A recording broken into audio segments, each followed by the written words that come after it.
नमस्कार। आज हम बात करने वाले हैं एक ऐसे जीव की जिसे हम सब अक्सर देखते तो हैं पर नजरअंदाज कर देते हैं। हमारे पैरों के नीचे जमीन में खामोशी से अपना काम करने वाला एक जीव। जी हाँ, ये कहानी है केंचुए की। देखने में तो बहुत साधारण है, लेकिन दुनिया पर इसका असर वो असाधारण है। और देखिए, ये शब्द मेरे नहीं हैं। ये हैं महान प्रकृतिवादी चार्ल्स डार्विन के। सोचिए, 1881 में उन्होंने अपनी जिंदगी की आखिरी किताब केंचुओं पर लिखी थी। अपनी पूरी जिंदगी के काम के बाद उन्होंने इन छोटे छोटे जीवों के लिए इतना गहरा सम्मान दिखाया। है ना सोचने वाली बात। तो सवाल यही उठता है कि आखिर डार्विन ने ऐसा क्या देखा जो हमसे छूट जाता है। चलिए, आज इसी सवाल की तह तक चलते हैं। पता लगाते हैं कि केंचुए में आखिर ऐसी क्या बात है जो उसे इतना इतना खास बनाती है। आइए इस पहेली को सुलझाते हैं। तो चलिए शुरू करते हैं। सबसे पहले जरा इनके शरीर को समझते हैं। और देखिए, ये कोई बोरिंग बायोलॉजी क्लास नहीं होने वाली। हम तो उन सुपर पावर्स को समझने जा रहे हैं जो एक केंचुए को मिट्टी का असल इंजीनियर बनाती हैं।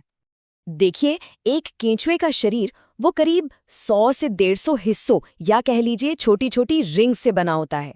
और यही बनावट, यही डिजाइन उसे जबरदस्त फ्लेक्सिबिलिटी और ताकत देता है। इतनी ताकत कि वो सख्त से सख्त मिट्टी में भी आराम से घुस जाता है। कमाल की बात यह है कि इसका हर हिस्सा, हर छल्ला एक तरह से आजाद होकर काम करता है और इसी वजह से वो आगे बढ़ पाता है। अच्छा, एक और बड़ी हैरान करने वाली बात, केंचुओं के फेफड़े नहीं होते। जी हाँ, फेफड़े नहीं होते। तो वो सांस कैसे लेते हैं? अपनी त्वचा से। ऑक्सीजन सीधे उनकी गीली स्किन से खून में चली जाती है। और यही वजह है कि उनकी स्किन का गीला रहना बहुत जरूरी है।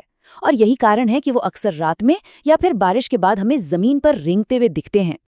और दिल, आपको क्या लगता है एक होता होगा?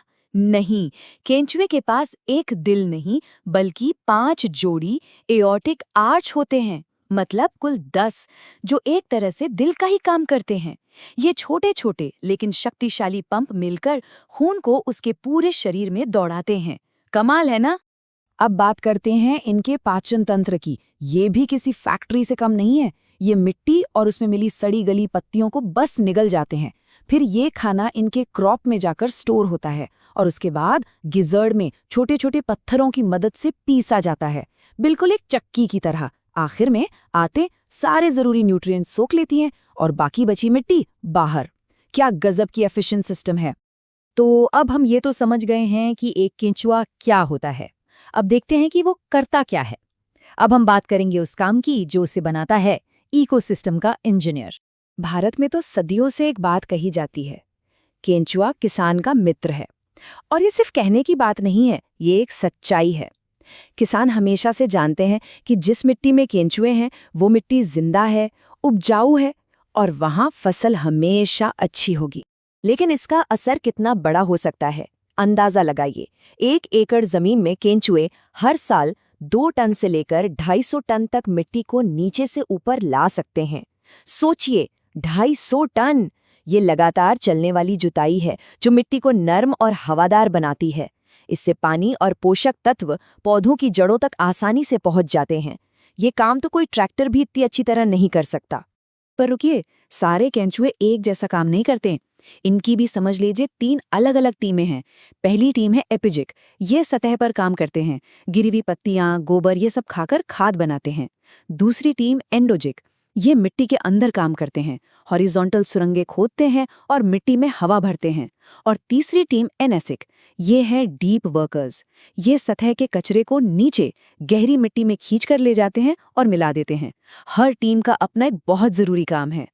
और केंचुए के काम का जो सबसे कीमती तोहफा है वो है उसका मल, जिसे कास्टिंग्स कहते हैं। चलिए अब जरा इस काले सोने पर नजर डालते हैं कि ये बनता कैसे है और ये इतना कीमती क्यों है। देखिए, जब केंचुओं को एक कंट्रोल्ड माहौल में ऑर्गेनिक कचरा खिलाया जाता है तो वो जो खाद तैयार करते हैं उसे कहते हैं वर्मी कंपोस्ट। ये पोषक तत्वों का खजाना है, दुनिया की सबसे बेहतरीन नेचुरल खादों में से एक। आज जरा इसकी ताकत देखिए। एक आम बगीचे की मिट्टी के मुकाबले वर्मी कंपोस्ट में 5 गुना ज्यादा नाइट्रोजन होता है। 5 गुना, जो पौधों की ग्रोथ के लिए सबसे जरूरी है। यही नहीं, 8 गुना ज्यादा फास्फोरस होता है, जो जड़ों को मजबूत बनाता है और फूलों को खिलने में मदद करता है।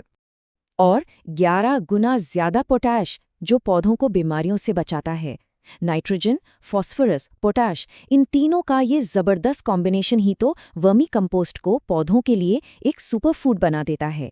इससे उनकी ग्रोथ में जो उछाल आता है वो देखने लायक होता है। तो अब हम मिट्टी से थोड़ा ऊपर उठते हैं और केंचुए के जीवन चक्र और दुनिया से उसके रिश्ते को देखते हैं, क्योंकि केंचुए की कहानी सिर्फ मिट्टी बनाने पर खत्म नहीं होती।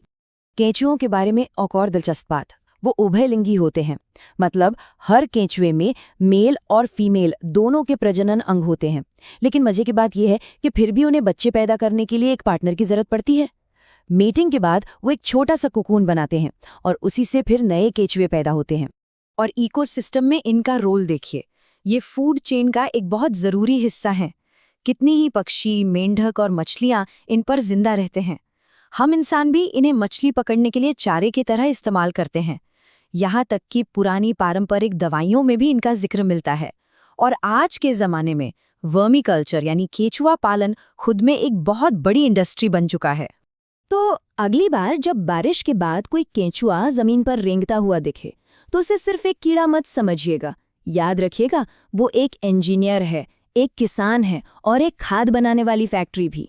ये हमें याद दिलाता है कि इस दुनिया में सबसे छोटे छोटे जीव भी हमारे ग्रह की सेहत के लिए सबसे बड़ा काम कर सकते हैं। और ये हमें सोचने पर मजबूर करता है कि हमारे पैरों के नीचे जो ये जिंदा दुनिया है, क्या हम सच में उसकी उतनी परवाह करते हैं जितनी हमें करनी चाहिए।